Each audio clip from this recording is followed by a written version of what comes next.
మొత్తం ఆరోగ్యశ్రీ కిందనే ట్రీట్మెంట్ మొత్తం. ఇంకా ఏమన్నా ఫెసిలిటీస్ బాగున్నాయి, ఇక్కడ వసతులు బాగున్నాయి. వీళ్ళకి ఏమన్నా మార్నింగ్ మన ఆరోగ్యశ్రీ కిందకి వస్తాయి మరి గవర్నమెంట్ అంటే ఆరోగ్యశ్రీ కిందకి వస్తాయో ఆరోగ్యశ్రీ దీని కూడా ఛార్జ్ వస్తారు. ఆరోగ్యశ్రీ ఏమి కానీ వీళ్ళు గవర్నమెంట్ హాస్పిటల్ కాబట్టి అదే దీనికి ఆరోగ్యశ్రీ అయితే నో మెన్షన్.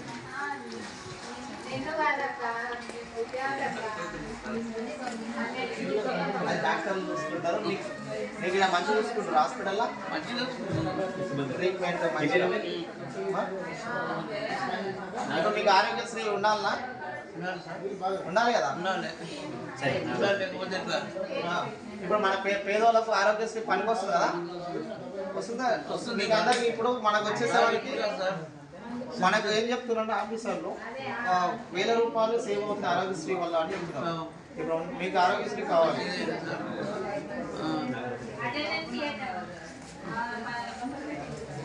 అది పేదోళ్ళ చుట్టూ బతాం లేకపోతే లక్షం తేవాలని మీ ఇప్పుడు ఆరోగ్యశ్రీ కింద మీకు ఫ్రీగానే ఉందా మొత్తం? ఏం అమౌంట్ ఫెసిలిటీస్ మంచిగా ఉన్నాయా?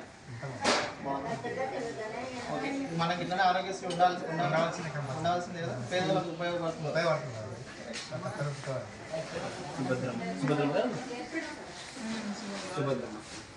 మా ఆరోగ్యశ్రీ మాకు మంచిగా ఉపయోగపడుతుందా?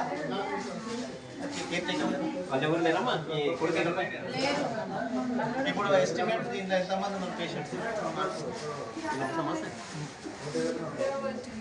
ఇది ఆర్థోపెడిక్స్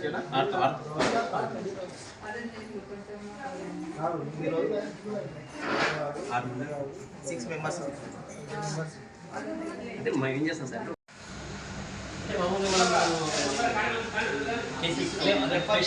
చాలా వరకు రిఫర్ మామూలుగా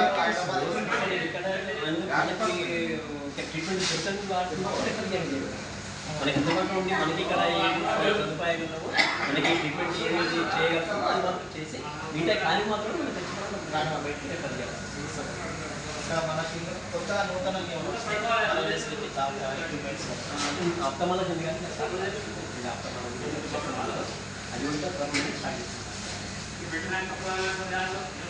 నమస్కారం, నేను మీ మునపర్తి నియోజకవర్గ కంటెస్టెడ్ స్వతంత్ర ఎమ్మెల్యే అభ్యర్థి దయానంద్.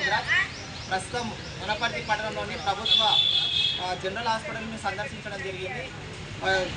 ప్రభుత్వ జనరల్ హాస్పిటల్లో యథావిధిగా వసూళ్ల పర్వం కొనసాగుతుందని మా దృష్టికి వచ్చింది. అలాగే మేము స్వయంగా మా కళ్ళతో చూడడం జరిగింది.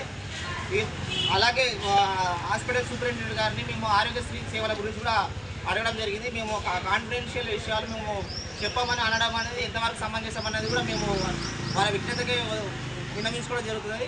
కనుక ఆరోగ్యశ్రీ కింద మనకు పూర్తి స్థాయి బకాయిలు ఉన్న పెండింగ్ ఉన్నట్టు మన దృష్టికి వస్తున్నది. ఆరోగ్యశ్రీ కింద ఉన్నటువంటి పెండింగ్ బకాయిలు అన్నింటి కూడా తక్షణమే చెల్లించాలి. ఆరోగ్యశ్రీ కింద నెలకు ఎస్టిమేట్స్ కొన్ని వందల మంది ట్రీట్మెంట్ చేస్తున్నట్లు మనం నోటీస్కి వస్తుంది. ఆరోగ్యశ్రీని అలాగే కొనసాగించాలని మేము రాష్ట్ర ప్రభుత్వాన్ని కోరడం జరుగుతుంది. అలాగే క్షేత్రస్థాయి పర్యవేక్షణ అనేది ఈ సివిల్ హాస్పిటల్స్ పైన చాలా వరకు ఉండాల్సింది. మేము గతంలో కూడా చెప్తున్నాము, క్షేత్రస్థాయి సూపర్విజన్ ఉండాలి అని మేము చెప్తున్నప్పటికి కూడా నిమ్మకు నీరెత్తినట్లు అధికారులు ఎందుకు వ్యవహరిస్తున్నారు అనేది కూడా మేము కోరడం జరుగుతున్నది. అలాగే హాస్పిటల్లో ఏ చిన్న ట్రీట్మెంట్ కానీ హాస్పిటల్లో ఏ చిన్న డ్రెస్సింగ్ వచ్చినా కూడా వాళ్ళు వసూలు చేస్తున్నారు. మేము చెప్తున్నప్పటికి కూడా కలెక్టర్ గారికి కూడా విన్నవించుకోవడం జరిగింది. గతంలో నేనే స్వయంగా పర్యవేక్షిస్తున్నా, అలాంటి ఏం లేదని కలెక్టర్ గారు చెప్తున్నాం. మళ్ళీ ఒకసారి ఈరోజు గ్రౌండ్ ఫీల్డ్ లెవెల్కి రాండి కలెక్టర్ గారు, మేము కూడా చెప్తున్నాము. ఫీల్డ్ లెవెల్ వచ్చి ఏం జరుగుతున్నది కూడా హాస్పిటల్ పైన కూడా చూడండి. మీరు ఒకసారి ఈరోజు నిరుపేదలు పేద ప్రజలు ఈరోజు గవర్నమెంట్ హాస్పిటల్ తోటి ఉన్నదని వస్తున్నారు, కానీ ఇలాంటి ఎమర్జెన్సీ ఫెసిలిటీస్ కల్పించకపోవడంతో అలాగే వసూలు ఫస్ట్